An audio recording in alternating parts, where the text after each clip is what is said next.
الحمدللہ رب العالمین والصلاة والسلام علی محمد الامین فاعوذ باللہ من الشیطان الرجیم بسم اللہ الرحمن الرحیم۔ خواتین و حضرات، یہ سورہ مائدہ کی آیت 40 ہے جس سے ہم درس کی ابتدا کر رہے ہیں۔ یہ آیت در حقیقت اسی پیرے سے متعلق ہے جس میں پیچھے چوری کی سزا بیان ہوئی ہے۔ اس میں چند چیزوں کی طرف قرآن نے توجہ دلائی تھی اور اپنے اسی طریقے کے مطابق توجہ دلائی تھی کہ اصلی چیز اللہ تعالیٰ کے ساتھ صحیح تعلق ہے، اصلی چیز اللہ تعالیٰ کی صفات کا شعور ہے، اصلی چیز یہ احساس ہے کہ میرا ایک پروردگار ہے اور مجھے اس کے سامنے ایک دن جواب دہ ہونا ہے۔ قرآن اس کے لیے یہ طریقہ اختیار کرتا ہے کہ وہ قانون بیان کر رہا ہو، واقعہ بیان کر رہا ہو یا کوئی اور چیز بیان کر رہا ہو، وہ ان حقائق کی طرف ساتھ ساتھ توجہ دلاتا چلا جاتا ہے۔ چنانچہ پیچھے یہ تھا کہ واللہ عزیز حکیم، یاد رکھو اللہ سب پر غالب ہے، وہ بڑی حکمت والا ہے۔ یعنی اس کا مطلب یہ تھا کہ وہ غالب ہے، اس لیے حق رکھتا ہے کہ جس کو چاہے حکم دے، اور حکیم ہے اس لیے اس کا کوئی حکم حکمت اور مصلحت سے خالی نہیں ہو سکتا۔ تو گویا دو صفات کی طرف توجہ دلا کے یہ بتا دیا تھا کہ قانون دینے والے کی حیثیت سے بھی یہ ذہن میں رکھو کہ بادشاہ کائنات کے ساتھ معاملہ ہے، اور قانون کی حکمتوں پر گفتگو کرتے ہوئے اور ان کو سمجھتے ہوئے بھی یہ پیش نظر رکھو کہ تمہاری عقل غلطی کھا سکتی ہے، تم اپنے زمانے کے اسیر ہو سکتے ہو، تم حالات سے متاثر ہو سکتے ہو، تم پر مختلف احوال طاری ہو سکتے ہیں،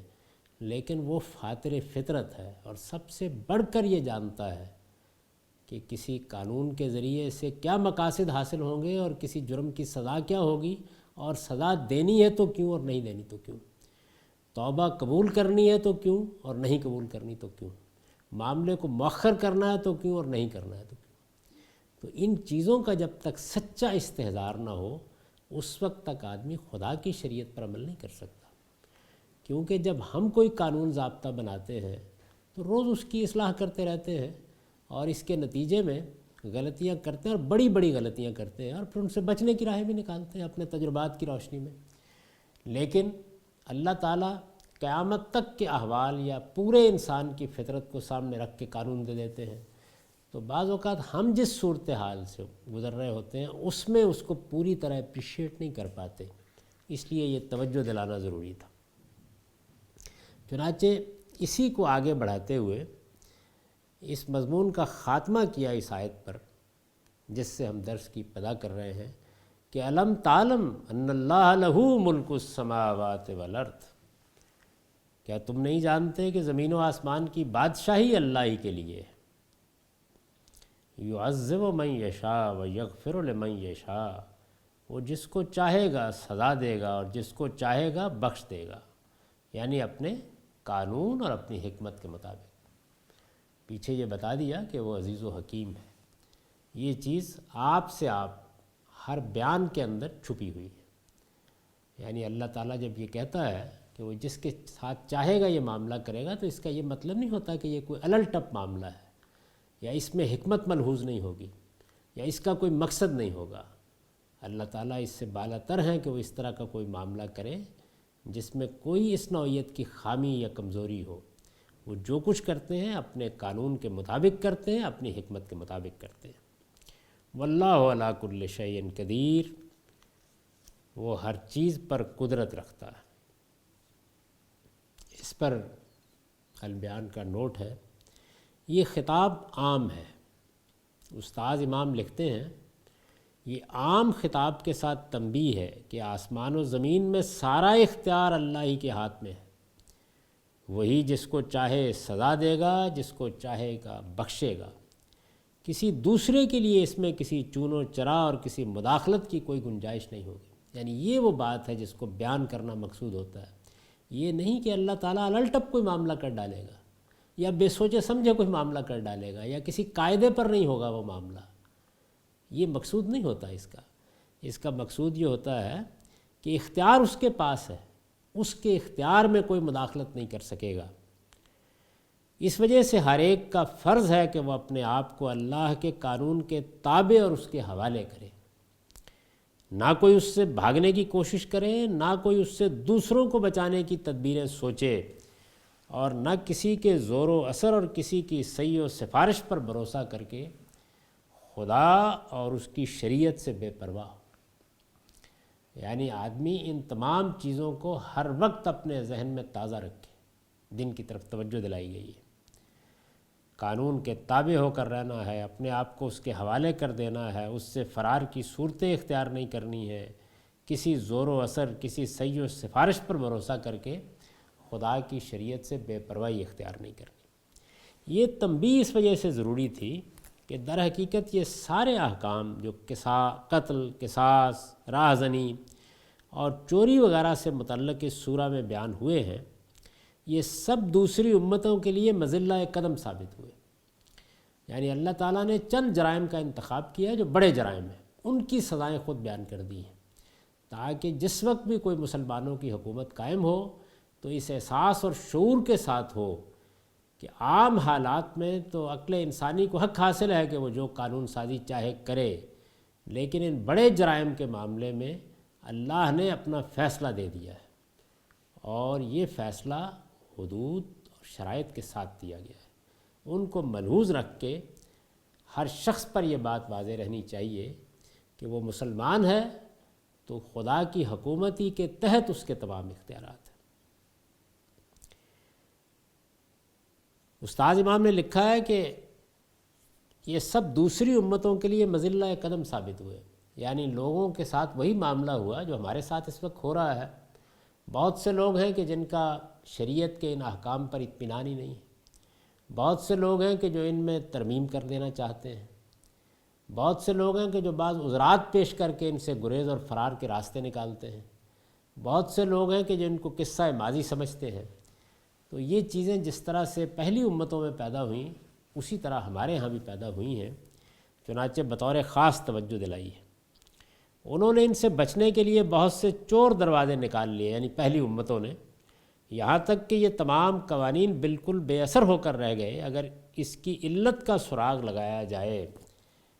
تو یہ بات صاف نظر آئے گی کہ ان قوموں نے توحید کی وہ حقیقت مستحضر نہیں رکھی جس کی اس آیت میں یاد دہانی کی گئی ہے۔ وہ توحید کی حقیقت کیا ہے؟ وہ یہ ہے کہ علم تعلم ان اللہ لہ ملک السماوات والارض یعذب من یشاء ویغفر لمن یشاء واللہ علی کل شیء قدیر۔ کیا تم نہیں جانتے کہ زمین و آسمان کی بادشاہی اللہ ہی کے لیے ہے؟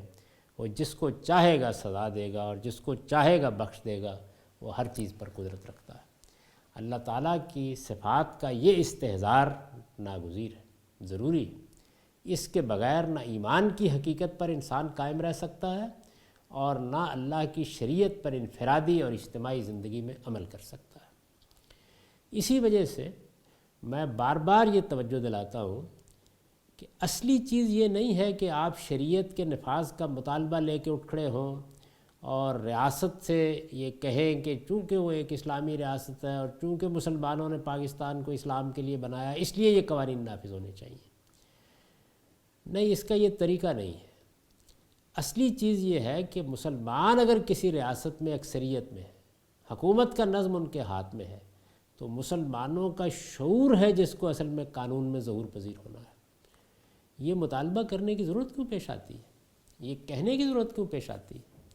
مذہب سے بعض دلچسپی رکھنے والے لوگ ہی یہ بات کیوں کہتے ہیں؟ کیا باقی لوگ مسلمان نہیں ہیں؟ سب مسلمان ہیں۔ وہ کیوں اللہ کی اس شریعت سے گریز کیے ہوئے ہیں یا اس کے نفاذ کے معاملے میں اتنے حساس نہیں ہیں؟ اس کی وجہ اس کے سوا کچھ نہیں ہے کہ ان کا شعور ٹھیک نہیں ہے، ان کا ایمان اس شریعت پر فی الجملہ تو ہے لیکن اس کی پوری حکمت کو انہوں نے سمجھا نہیں ہے۔ ان کے ذہن میں کچھ شبہات ہیں، کچھ کانٹے بو دیے گئے ہیں، ان کو اکھاڑنا ہوگا۔ جیسے جیسے شعور بہتر ہوگا، اللہ تعالیٰ کی کتاب سے ان کا سچا تعلق قائم ہوگا، ان کے کار فرما عناصر کو اعتماد ہوگا کہ یہ ان کے پروردگار کا حکم ہے، اور پروردگار کا حکم ہی صحیح مصلحت اور حکمت پر مبنی ہوتا ہے تو پھر یہ کہنے کی ضرورت نہیں ہوگی۔ چنانچہ ہر ریاست میں جہاں کہیں بھی مسلمان اکثریت میں ہیں، جتنے وہ مسلمان ہوں گے اور جیسا کچھ ان کا اسلام کا شعور ہوگا، ریاست کے نظام میں بھی اسی کے بقدر اس کا ظہور ہوگا۔ اگر اس ترتیب کو الٹنے کی کوشش کی جائے گی تو ناکامی ہو جائے گی۔ ہاں البتہ کسی ریاست میں ایسا کوئی نظام نافذ ہے جس میں لوگوں کو کچھ کہنا ہی نہیں ہے، کوئی بادشاہ سلامت ہے آسمان سے نازل ہو گئے ہیں، کوئی مذہبی پیشوا ہیں انہوں نے اقتدار سنبھال رکھا ہوا ہے، کوئی شخص ہے جو بندوق کے زور پر حکومت کر رہا ہے، تو پھر البتہ آپ اس شخص سے بات کر سکتے ہیں۔ اس کی حکومت ایک ناجائز حکومت ہے، لیکن اگر وہ حکومت کر رہا ہے تو اس سے تو آپ یہ بات کر سکتے ہیں کہ اب تمہارے ایمان کے تقاضے کیا ہیں۔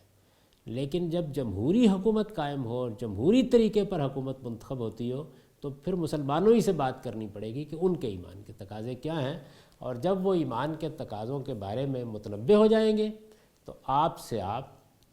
جو کچھ وہ سمجھتے ہوں گے اس کا ظہور جس طرح ان کی انفرادی زندگی میں ہوگا اسی طرح اجتماعی زندگی میں ہو جائے گا۔ انفرادی زندگی میں کیا ہوتا ہے؟ یہی تو ہوتا ہے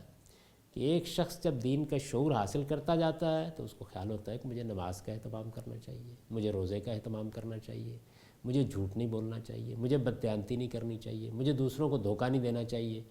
تو یہ چیز اسی وقت پیدا ہوتی ہے جب اللہ تعالیٰ کی سچی معرفت اسے حاصل ہونا شروع ہو جاتی ہے۔ یہ سچی معرفت انفرادی زندگی میں بھی اسلام کے احکام کو اسی طریقے پہ ظہور پذیر کرتی ہے، اجتماعی زندگی میں بھی ایسے ہی کرے گی۔ سوسائٹی کے وہ منتخب لوگ جن کے ہاتھ میں سوسائٹی کی کار فرمائی ہوتی ہے، جب ان کے اندر یہ احساس پیدا ہو جائے گا، یہ شعور پیدا ہو جائے گا، اس کا ظہور خود بخود قوانین میں ہونے لگے گا۔ اس کے لیے نہ کسی قرارداد مقاصد کی ضرورت ہوگی، نہ کوئی نام نیا رکھنے کی ضرورت ہوگی۔ یہ ایسا پہلو ہے کہ جس کو ہر وہ شخص سمجھ لے گا جو انسانی نفسیات سے اور اس کے اعمال کے نتائج سے واقف ہے۔ آگے ارشاد ہوا، یا ایھا الرسول لا یحزنک الذین یسارعون فی الکفر من الذین قالوا آمنا بافواہہم ولم تؤمن قلوبہم ومن الذین ہادوا سمعون للکذب سمعون لقوم آخرین۔ اے پیغمبر، لا یحزن، تمہیں آزردہ نہ کرے۔ کون آزردہ نہ کرے؟ الذین یسارعون فی الکفر، جو منکر ہو جانے میں ایک دوسرے سے بڑھنے کی کوشش کر رہے ہیں۔ یعنی ایک تو یہ ہے نا کہ آدمی ایمان لانے میں ایک دوسرے سے بڑھے۔ پیغمبر کی دعوت اٹھی تو کچھ لوگوں نے انکار کر دیا اور پھر ایک دوسرے سے انکار کی شدت میں آگے بڑھنے کی جدوجہد کرنے لگ گئے۔ اس کو یہاں یسارعون فی الکفر سے تعبیر کیا ہے۔ یہ ظاہر ہے کہ ایک ایسی چیز ہے کہ جو ایک سچے داعی حق کو مضطرب کرتی ہے۔ یعنی رسول اللہ صلی اللہ علیہ وسلم کھڑے ہیں، آپ نے اپنی زندگی لگا دی ہے، حق واضح کیا ہے، اس کے لیے تکلیفیں سہی ہیں، اس کے لیے مشقتوں سے گزرے ہیں۔ اس سب کچھ کے باوجود کہ ہر پہلو سے بات واضح کی جا رہی ہے، لیکن لوگ نہیں مانتے، اور نہ صرف یہ کہ نہیں مانتے بلکہ اب پوری سرگرمی کے ساتھ مقابلے میں آ گئے۔ یہ ساری بحث اصل میں یہیں سے ہوئی تھی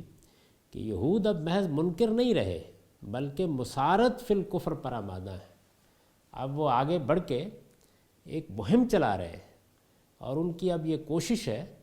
کہ اپنے انکار کو اس جگہ تک پہنچا دیں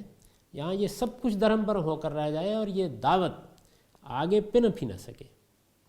یہ چیز ہر سچے داعی حق کو جو خیرخواہی کے جذبے سے کھڑا ہے، جس کے پیش نظر کوئی دنیا کی چیز نہیں ہے، یہ چاہتا ہے کہ لوگوں کو عذاب سے بچا لے، وہ آزردہ ہوگا۔ چنانچہ فرمایا کہ یہ تمہیں آزردہ نہ کرے اے پیغمبر۔ یہ کون لوگ ہیں؟ یہ جو منکر ہو جانے میں ایک دوسرے سے بڑھنے کی کوشش کر رہے ہیں، یہ وہ بھی ہیں من الذین قالوا آمنا بافواہہم، جو منہ سے کہتے ہیں کہ ہم ایمان لائے ہیں، ولم تؤمن قلوبہم، درا حال ہے کہ ان کے دل ایمان نہیں لائے، ومن الذین ہادوا،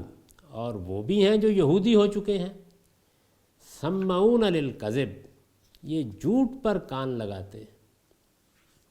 سمعون لقوم آخرین،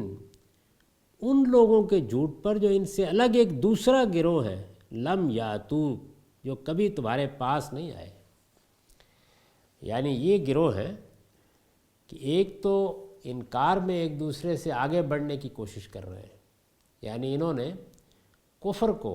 اپنی دعوت کا موضوع بنا لیا ہے، آمادہ ہو گئے ہیں کہ پیغمبر کا مقابلہ کریں گے اور اس دعوت کو فروغ نہیں پانے دیں گے، پنپنے نہیں دیں گے، بلکہ اس کو آخری درجے میں کوئی نقصان پہنچا سکیں تو اس سے گریز نہیں کریں گے۔ فرمایا ان میں وہ لوگ بھی ہیں کہ منہ سے تو کہتے ہیں کہ ہم ایمان لائے ہیں، یعنی منافقین ہیں، دراحال ہے کہ ان کے دل ایمان نہیں لائے ہوئے۔ اس میں یہود بھی شامل ہو گئے ہیں، اور یہ ہر جھوٹ کو سننے کے لیے تیار ہو جاتے ہیں۔ جس وقت کوئی شخص کسی دعوت حق کے مقابل میں کھڑا ہوتا ہے اور کھڑے ہونے کی وجہ علم و استدلال نہیں ہوتا، تو اس کے اندر یہ اخلاقی کمزوری پیدا ہو جاتی ہے کہ وہ دعوت کے معاملے میں بھی اور دائی کے معاملے میں بھی ہر جھوٹی بات پر کان لگانے کے لیے تیار ہوتا ہے۔ فرمایا کچھ ان دوسرے لوگوں کی باتوں پر کان لگا رہے ہیں، ان کے جھوٹ پر کان لگا رہے ہیں جو کبھی پاس نہیں آتے، پیچھے رہتے ہیں اور اپنے یہ کام انجام دیتے ہیں۔ معاف کیجیے۔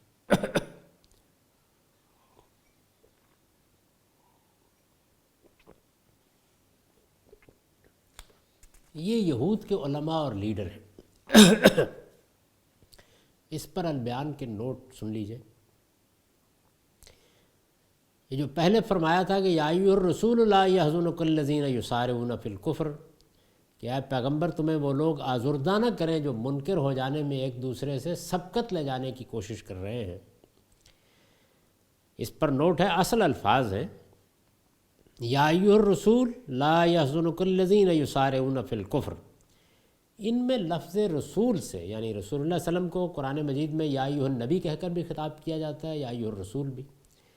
ان میں لفظ رسول سے خطاب اس حقیقت کو ظاہر کرتا ہے کہ دین کی تبلیغ اور انذار و بشارت سے زیادہ کوئی ذمہ داری آپ پر عائد نہیں کی گئی۔ یہ چونکہ تسلی کی آیت ہے،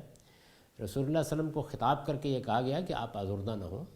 یہ اللہ کے قانون کی زد میں آئے ہوئے ہیں، آگے اس کا بیان ہو جائے گا۔ تو یہاں آپ کو رسول کے لفظ سے خطاب کیا ہے، اس کی وجہ یہ ہے کہ یہ معلوم ہو جائے کہ آپ کا کام پیغام پہنچانا ہے۔ آپ نے رسالت کا یہ فرض ادا کر دیا تو اپنی ذمہ داری سے سبکدوش ہو گئے۔ لوگ نہیں مانتے تو اس کی پرسش انہی سے ہوگی، آپ کو اس معاملے میں آزردہ ہونے کی ضرورت نہیں، یہ کہنا مقصود ہے۔ استاد امام لکھتے ہیں یہاں چونکہ مقصود حضرت صلی اللہ علیہ وسلم کو منافقین اور یہود کی مخالفانہ اور سازشانہ روش پر تسلی دینا اور اس حقیقت کو واضح کرنا ہے کہ جن کا فتنے میں پڑنا سنت الہی کے بموجب مقدر ہو چکا ہے وہ فتنے میں پڑھ کے رہیں گے۔ یعنی یہاں ایک طرف تو آپ کو تسلی دینا مقصود ہے، اور دوسرے یہ بتانا مقصود ہے کہ اللہ تعالیٰ کے قانون کی زد میں جب لوگ آ جاتے ہیں، اور کب آتے ہیں؟ جب وہ اپنے غلط ارادے پر پختہ ہو جاتے ہیں، بار بار کی تنبیہ سے متوجہ نہیں ہوتے، جس راستے کو اختیار کرتے ہیں اس پر سرپٹ دوڑنا شروع کر دیتے ہیں، کسی داعی حق یا مصلح کی آواز پر کان دھرنے کے لیے تیار نہیں ہوتے، تو پھر اللہ تعالیٰ بھی ان کو اسی فتنے کی نظر کر دیتے ہیں۔ تو یہ فرمایا کہ یہ حقیقت بھی واضح کرنا مقصود ہے کہ جن کا فتنے میں پڑنا سنت الہی کے بموجب مقدر ہو چکا ہے، یعنی اللہ کے قانون کے مطابق، سنت الہی اللہ کے قانون کے مطابق، اللہ نے جو ہدایت اور گمراہی کا قانون بنایا ہے اس کے بموجب، اس کے مطابق یہ مقدر ہو چکا ہے کہ وہ فتنے میں پڑیں گے، وہ فتنے میں پڑھ کے رہیں گے۔ اس وجہ سے یا ایھا الرسول کے خطاب سے آپ کو مخاطب کرنا موضوع ہوا تاکہ خطاب ہی سے آپ کی ذمہ داری کی حد آپ پر واضح ہو جائے۔ آگے خطاب کی یہی مضمر حقیقت الفاظ میں یوں واضح فرما دی گئی ہے، یعنی جو بات یہاں لفظ رسول کے اجمال میں چھپی ہوئی تھی اس کو آگے جب آپ آیت پڑھیں گے تو کھول دیا ہے، اور وہ یہ ہے کہ وَمَن يُرِدِ اللَّهُ فِتْنَتَهُ فَلَن تَمْلِكَ لَهُ مِنَ اللَّهِ شَيْئًا۔ اس کو ہم پڑھیں گے آگے اور اس آیت کو سمجھیں گے بھی۔ تو ایک تو یہ چیز سمجھ لینی چاہیے کہ اس میں اے پیغمبر یا ایھا الرسول کہہ کے کیوں خطاب کیا گیا ہے۔ دوسرے یہ کہ یہ جو فرمایا کہ یہ جھوٹ پر کان لگاتے ہیں ان لوگوں کے جھوٹ پر جو ان سے الگ ایک دوسرا گروہ ہے جو کبھی تمہارے پاس نہیں آئے، یعنی پیچھے بیٹھے ہوئے۔ تو اس پر میں نے لکھا ہے کہ اشارہ ہے یہود کے ان علماء اور لیڈروں کی طرف جو رسول اللہ صلی اللہ علیہ وسلم کے بارے میں شب و روز جھوٹ گڑھتے اور سامنے آ کر بات کرنے کے بجائے پردے کے پیچھے بیٹھ کر اپنے پیرووں کو آپ کی مخالفت میں سرگرم رکھتے تھے۔ یہ ان کی طرف اشارہ فرمایا ہے۔ یہ کہا ہے کہ لم یاتک، یہ آپ کے پاس نہیں آئے کبھی، یہ لوگ عام طور پر آتے بھی نہیں، پیچھے بیٹھے ہوتے ہیں، اس لیے کہ اگر آئیں گے اور بات کریں گے اور بات سلیقے سے ہوگی تو پھر تو حقیقت واضح ہو جائے گی۔ تو وہ پیچھے سے بیٹھ کر لوگوں کے ذہن کو خراب کرتے رہتے ہیں، ان کا ذکر کیا۔ فرمایا یہ کون لوگ ہیں؟ یحرفون الکلم من بعد مواضعہ، بات کا موقع و محل متعین ہو جانے کے باوجود اس کو اصل معنی سے پھیر دیتے ہیں۔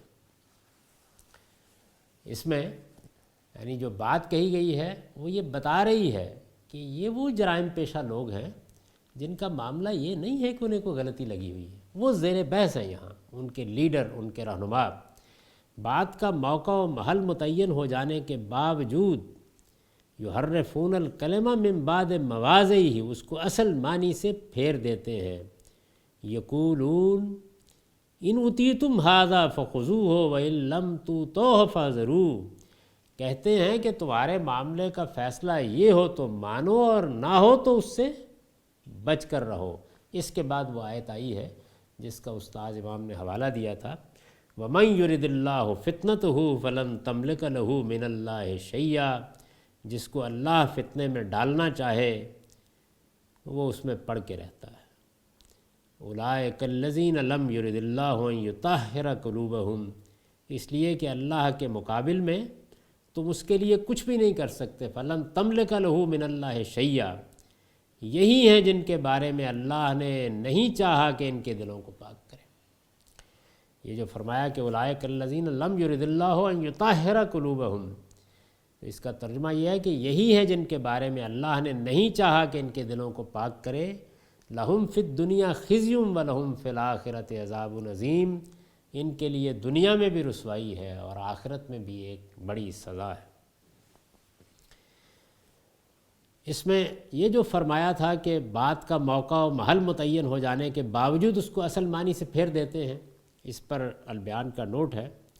اصل میں یحرفون الکلم من بعد مواضعہ کے الفاظ آئے ہیں، ان میں ایک مضاف عربیت کے عام قاعدے کے مطابق حذف ہو گیا ہے، یعنی مواضع کے لفظ سے پہلے یہ بات حذف ہو گئی ہے کہ بات کا موقع و محل متعین ہونے کے باوجود، یعنی بات کو اس کی جس جگہ پہ رکھا جانا چاہیے تھا اس کے رکھے جانے کے شعور کے باوجود۔ مطلب یہ ہے کہ بات کا موقع و محل اور محمل و مصداق متعین ہو جانے کے باوجود اس کو موقع و محل سے ہٹا دیتے ہیں، اس لیے صریح تحریف کے مرتکب ہے۔ یعنی ایک تو چیز یہ ہے کہ آدمی کو پتہ نہیں تھا کہ کس موقع کی بات ہے، کہاں کہی گئی ہے، کیا مدعا ہے، اور غلطی لگ گئی، اور ایک یہ کہ نہیں، یہ واضح ہو گیا کہ یہ بات ہے، اس موقع کی ہے، اس پس منظر میں کہی گئی ہے، یہ خدا کا منشا ہے، اس کے باوجود تحریف کے مرتکب ہوتے ہیں، تو ظاہر ہے کہ یہ پھر ایک بڑا جرم ہے۔ ایسا نہیں ہے کہ موقع و محل واضح نہیں ہوتا اور اس کے انطباق میں غلطی کر جاتے ہیں، لہٰذا معذور ٹھہرائے جا سکتے ہیں۔ یعنی اگر کوئی شخص کسی چیز کے واضح نہ ہونے کی وجہ سے غلطی کھا گیا، صحیح نتیجے پر نہیں پہنچا، اسے غلط فہمی ہو گئی، دوسرے لفظوں میں کہیے، تو پھر تو وہ معذور ٹھہرایا جا سکتا ہے۔ فرمایا کہ نہیں، ان کے پاس کوئی عذر نہیں ہے، یہ طے کر کے بیٹھے ہیں کہ بات واضح ہے لیکن ہم اس کو ماننے کے لیے تیار نہیں ہوں گے۔ اور اس کے پھر آگے اس کی وضاحت کی ہے کہ کس مقام تک پہنچ چکے ہوئے ہیں۔ وہ مقام یہ ہے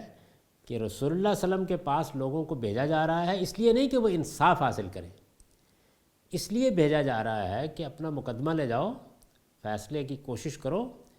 اگر تو فیصلہ تمہارے منشا کے مطابق ہو تو مان لو ورنہ نہیں مانو۔ ظاہر ہے کہ جب آدمی اس ذہنیت کے ساتھ آئے گا تو پھر وہ نہ حق کو پانے کے لیے آیا ہے نہ انصاف حاصل کرنے کے لیے آیا ہے۔ تو فرمایا کہ ہیں لیڈر، رہنما، ہونا تو یہ چاہیے تھا کہ یہ تلقین کرتے کہ سچی بات کو مانو، انصاف کی بات کو مانو، صحیح بات کو مانو، اگر کوئی حق سامنے آ گیا تو اس کے سامنے سر تسلیم کم کرو۔ اس کے بالکل برعکس یہ تعلیم دیتے ہیں کہ یقولون ان اطیعتم لہذا فخذوہ وان لم تؤتوا فاحذروا، کہتے ہیں کہ تمہارے معاملے کا فیصلہ یہ ہو تو مانو اور نہ ہو تو اس سے بچ کر رہو۔ میں نے لکھا ہے یعنی خدا کی شریعت کے مطابق اور حق و انصاف کا فیصلہ نہیں چاہتے بلکہ اپنی مرضی کا فیصلہ چاہتے ہیں، چنانچہ آپس میں کہتے ہیں کہ فیصلہ حسب منشا ہو تو قبول کر لیں گے ورنہ کترا جائیں گے۔ یعنی یہ ذہنیت ہے جس کو لے کر رسول اللہ صلی اللہ علیہ وسلم کی عدالت میں آتے ہیں، آپ کے پاس پہنچتے اور آپ سے بات کرتے ہیں۔ ظاہر اس میں دونوں طرح کی چیزیں ہوتی ہوں گی، جو مقدمات ہیں ان کے معاملے میں بھی یہی ہوتا ہوگا، اور جو بعض حق و باطل کے بارے میں فیصلے کرنے ہوتے ہیں انسان کو زندگی میں، اس میں بھی یہی ہوتا ہوگا کہ اگر کوئی نزاع ہے تو آ جاتے ہوں گے آپ کے پاس اور اسی ذہنیت سے آتے ہوں گے۔ تو اس کے اوپر تبصرہ فرمایا کہ وَمَن يُرِدِ اللَّهُ فِتْنَتَهُ فَلَن تَمْلِكَ لَهُ مِنَ اللَّهِ شَيْئًا، اور جس کو اللہ فتنے میں ڈالنا چاہے،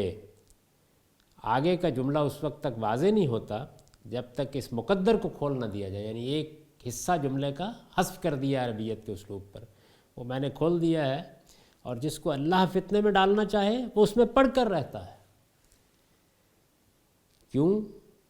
فا جو ہے وہ تعلیل کر رہی ہے، فلن تملک لہ من اللہ شیئا، اس لیے کہ اللہ کے مقابل میں تم اس کے لیے کچھ بھی نہیں کر سکتے۔ جب اللہ تعالیٰ یہ فیصلہ کر لیتا ہے تو چونکہ یہ اس کی سنت کے مطابق ہوتا ہے تو پھر کوئی بچا نہیں سکتا کسی کو۔ اس پر البیان کا نوٹ ہے، یہ اس سنت الہی کا بیان ہے جو ہدایت و ضلالت کے باب میں، ضلالت کے معنی گمراہی، جو ہدایت و ضلالت کے باب میں ہمیشہ سے قائم ہے۔ استاذ امام امین احسن اصلاحی نے اس کی وضاحت فرمائی ہے، وہ لکھتے ہیں سنت الہی یہ ہے، یعنی اللہ کا قانون یہ ہے، اللہ کا طریقہ یہ ہے، اس کو سنت الہی کہا جاتا ہے۔ سنت الہی یہ ہے کہ جو لوگ جانتے بوجھتے اور دیکھتے سنتے شر کو خیر پر اور باطل کو حق پر ترجیح دیتے ہیں، یعنی جانتے بوجھتے برائی کو بھلائی پر ترجیح دیتے ہیں، صحیح بات کو چھوڑ دیتے ہیں اور باطل کو ترجیح دیتے ہیں، شر کو خیر پر اور باطل کو حق پر ترجیح دیتے ہیں، نہ خدا کی تنبیہات سے سبق حاصل کرتے نہ اہل حق کی نصیحتوں سے۔ یعنی اللہ کا کلام نازل ہو جائے، اللہ کا پیغمبر آ جائے، اس سے بھی کوئی فرق نہیں پڑتا، جیسے کہ یہاں لوگ زیر بحث ہیں، اور کوئی صاحب حق، کوئی داعی حق نصیحت کرے تو اس کی بھی کوئی پرواہ نہیں کرتے۔ وہ آہستہ آہستہ اپنے ضمیر اور اپنی عقل و ارادے کو اس درجہ کند اور بے حس بنا لیتے ہیں کہ ان کے اندر حق کی طرف بڑھنے کا کوئی عزم و حوصلہ سرے سے باقی ہی نہیں رہ جاتا۔ یعنی پہلے مرحلے میں تو یہ چیز موجود ہوتی ہے، لیکن جب انسان مستقلاً یہ رویہ اختیار کر لیتا ہے کہ مجھے ہر وقت شر کو اختیار کرنا ہے، مجھے برائی ہی میں رغبت محسوس ہوتی ہے، اور میں حق و باطل کے مابین جب بھی انتخاب کروں گا باطل کا انتخاب کروں گا۔ اللہ تنبیہ کرتا ہے کوئی پرواہ نہیں، اہل حق تنبیہ کرتے ہیں کوئی پرواہ نہیں۔ جب انسان اس طرح اپنے آپ کو کسی غلط چیز کے حوالے کر دیتا ہے تو پھر آہستہ آہستہ عقل بھی معطل ہو جاتی ہے، ارادہ بھی ختم ہو جاتا ہے، اور ضمیر بھی خاموش ہو جاتا ہے، اس کی آواز بھی پھر نہیں آتی۔ اپنے ضمیر اور اپنے عقل و ارادے کو اس درجہ کند اور بحث بنا لیتے ہیں کہ ان کے اندر حق کی طرف بڑھنے کا کوئی عزم و حوصلہ سرے سے باقی ہی نہیں رہ جاتا، باطل ہی ان کا اوڑھنا بچھونا بن جاتا ہے۔ ان کو کتنا ہی جھنجھوڑیے اور جگائیے لیکن وہ یہ بستر چھوڑنے کا نام ہی نہیں لیتے۔ یہ لوگ ہیں کہ اللہ تعالیٰ ان کو اس فتنے ہی میں اوندے پڑے منہ پڑے چھوڑ دیتا ہے جس میں وہ پڑ چکے ہوتے ہیں۔ یعنی یہ گویا وہ فتنہ ہے جس میں وہ مبتلا ہو جاتے ہیں، تو پھر اللہ اسی کے ان کو حوالے کر دیتا ہے۔ یہ اوپر بیان کیا ہے کہ من یرید اللہ فتنتہ، جس کو اللہ فتنے میں ڈالنا چاہے، جس کے فتنے کا اللہ ارادہ کر لے، گویا اللہ اس کو اپنے قانون کے مطابق فتنے کے حوالے کر دے، پھر اس کو کوئی نکال نہیں سکتا، وہ اسی میں پڑا رہتا ہے۔ اس کے بعد ارشاد ہوا اولئک الذین لم یرد اللہ ان یطہر قلوبہم، یہی ہے کہ جن کے بارے میں اللہ نے نہیں چاہا کہ ان کے دلوں کو پاک کرے۔ یعنی اللہ کا یہ بڑا کرم، بڑی عنایت ہوتی ہے کہ بندے میں اگر کوئی کوتاہی ہوئی یا غلطی ہوئی تو اللہ اس کے لیے پاکیزگی کے راستے کھول دے۔ یہ اس کی توفیق ہے جو توبہ سے حاصل ہوتی ہے، رجوع سے حاصل ہوتی ہے، اللہ تعالیٰ کی صفات کے استحضار سے حاصل ہوتی ہے۔ لیکن جب کوئی شخص اس چیز سے محروم ہو جاتا ہے یا اپنے آپ کو محروم کر لیتا ہے تو پھر اللہ بھی یہ نہیں کرتا، یعنی اللہ تعالیٰ کی توفیق سے پھر محرومی اس کا مقدر بن جاتی ہے۔ البیان کا نوٹ ہے، یہ جو لکھا ہے کہ یہی ہے جن کے بارے میں اللہ نے نہیں چاہا کہ ان کے دلوں کو پاک کرے، اس لیے نہیں چاہا کہ دلوں کی تطہیر کے لیے، یعنی دلوں کو پاک کرنے کے لیے اللہ تعالیٰ کا ایک خاص ضابطہ ہے جس کے مطابق یہ اس کے مستحق نہیں رہے کہ اللہ ان کے دلوں کو پاک کرے۔ یعنی یہ تطہیر اللہ کی طرف سے تزکیہ ہو، اللہ کی طرف سے دل پاک کیے جائیں، اللہ اپنے بندے کو پکڑ لے اور اس کو صحیح راستے پر لے آئے۔ یہ اللہ کا قانون کب روبہ عمل ہوتا ہے؟ یہ اس وقت ہوتا ہے جب آدمی اپنے آپ کو اس کا مستحق بنا لیتا ہے۔ یہ وہ چیز ہے جس کو سورہ یوسف میں بیان کیا ہے کہ سیدنا یوسف جس وقت زلیخا نے ان کو ترغیب دی تو پھسل جاتے، لیکن پھر خدا کی برہان نمودار ہو گئی۔ یہ خدا کی وہ برہان ہے کہ جو آدمی کو سنبھال لیتی ہے۔ استاذ امام لکھتے ہیں، جو لوگ نیکی اور تقوی کی راہ پر چلتے ہیں، اگر اثنائے راہ میں ان کو کوئی ٹھوکر لگ جاتی ہے وہ گر پڑتے ہیں، لیکن گرنے کے بعد پھر اٹھ کھڑے ہوتے ہیں اور توبہ و اصلاح کے ذریعے سے دامن جھاڑ کے پھر چل کھڑے ہوتے ہیں، تو خواہ 1000 بار گرے اور اٹھے لیکن ان کے دامن دل پر میل جمنے نہیں پاتا۔ یعنی آدمی اگر شیطان کے حوالے کر دے اپنے آپ کو، یہ خیال کر کے کہ میں روز گرتا ہوں، میں نہیں اٹھ سکتا، نہیں، وہ 1000 بار گرتا ہے لیکن پھر بھی اٹھنے کے لیے تیار رہتا ہے، پھر توبہ رجوع کرتا ہے، پھر خدا کی طرف لوٹتا ہے، تو اس کے دل پر کبھی میل نہیں جمنے پاتا۔ اللہ ان کی توبہ و اصلاح کو ان کے لیے کفارہ سیئات بناتا رہتا ہے۔ یعنی اللہ کا یہ کرم ہے کہ ان کی توبہ، ان کا رجوع، جیسے کہ ایک حدیث میں رسول اللہ صلی اللہ علیہ وسلم بیان فرمایا کہ آدمی کسی گناہ کا ارتکاب کرتا ہے، پھر اس کے بعد اس کو احساس ہوتا ہے کہ میں کیا کر بیٹھا، وہ 2 رکعت نماز پڑھے، اس کے لیے اچھا وضو کرے، اس کے بعد اللہ سے مغفرت کی دعا کرے تو اللہ اسی وقت اس گناہ سے اس کو پاک کر دیتا ہے۔ ظاہر ہے کہ یہ وہ گناہ ہیں جو اللہ کی جناب میں کیے جاتے ہیں، اس سے وہ گناہ مراد نہیں ہے کہ جن میں حقوق العباد زیر بحث آ جاتے ہیں، تو اللہ معاف کر دیتا ہے، یہی سیئات ہے۔ تو فرمایا اللہ ان کی توبہ و اصلاح کو ان کے لیے کفارہ سیئات بناتا رہتا ہے، یعنی جب وہ توبہ کرتے ہیں تو یہی توبہ ان کے لیے کفارہ بن جاتی ہے اور اللہ تعالیٰ ان کی سیئات، ان کی برائیوں کو جھاڑ دیتے ہیں۔ لیکن جو لوگ برائی اور نافرمانی کو اپنا پیشہ بنا لیتے ہیں اور گناہوں کی کیچڑ ہی میں لت پت رہتے ہیں، ان میں لذت و راحت محسوس کرتے ہیں، آہستہ آہستہ ان کے دلوں پر اتنی سیاہی جم جاتی ہے کہ ان پر کوئی سیکل بھی کارگر نہیں ہوتا۔ آئینے کو سیکل کرتے ہیں، جب اس کو زنگ لگ جاتا ہے تو پھر اس زنگ کو کوئی اتار نہیں سکتا، پھر خدا انہیں جہنم کی بھٹی کے لیے چھوڑ دیتا ہے۔ تو اللہ تعالیٰ نے ارشاد فرمایا کہ جن کے بارے میں اللہ نے نہیں چاہا کہ ان کے دلوں کو پاک کرے، ان کے لیے، یعنی یہی لوگ ہیں جن کے بارے میں، یہی ہیں جن کے بارے میں اللہ نے نہیں چاہا کہ ان کے دلوں کو پاک کرے، یعنی اسی طرح کے لوگ ہیں جنہوں نے اپنے آپ کو فتنے کے حوالے کر دیا ہے۔ ان کے لیے دنیا میں بھی رسوائی ہے، لہم فی الدنیا خزی و لہم فی الآخرۃ عذاب عظیم، اور آخرت میں بھی ایک بڑی سزا ہے۔ پھر دہرایا اس بات کو، سمعون للکذب، کون ہے یہ جھوٹ پر کان لگاتے، اکلون للسحت، اور بغیر کسی تردد کے حرام کھاتے ہیں۔ ظاہر ہے کہ جس سیاق میں یہ بات آئی ہے جھوٹی گواہی کے لیے، جھوٹ پر کان لگاتے ہیں، جہاں چاہیے جھوٹی گواہی کے لیے ان کو خرید لیجئے،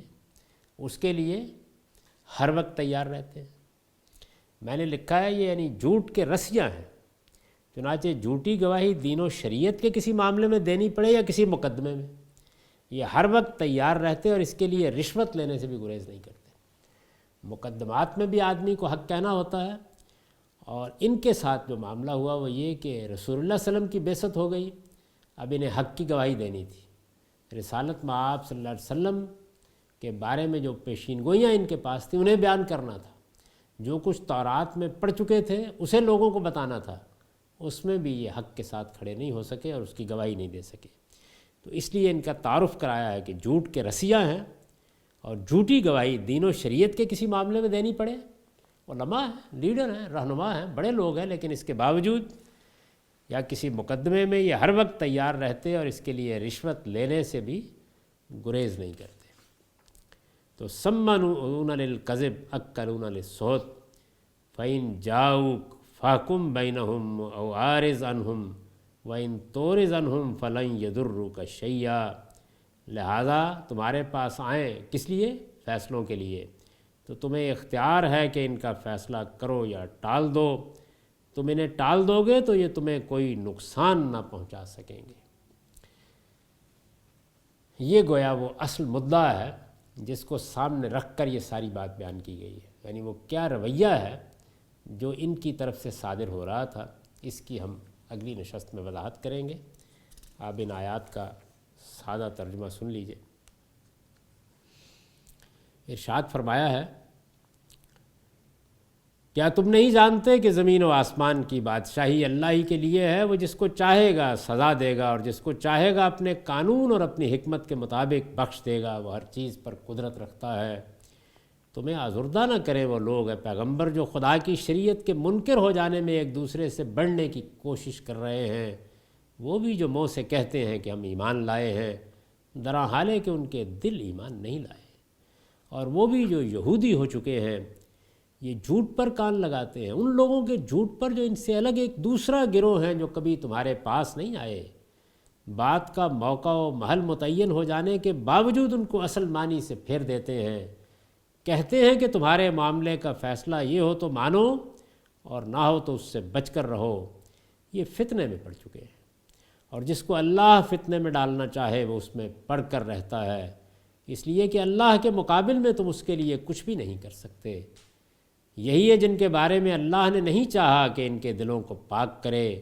ان کے لیے دنیا میں بھی رسوائی ہے اور آخرت میں بھی ایک بڑی سزا ہے۔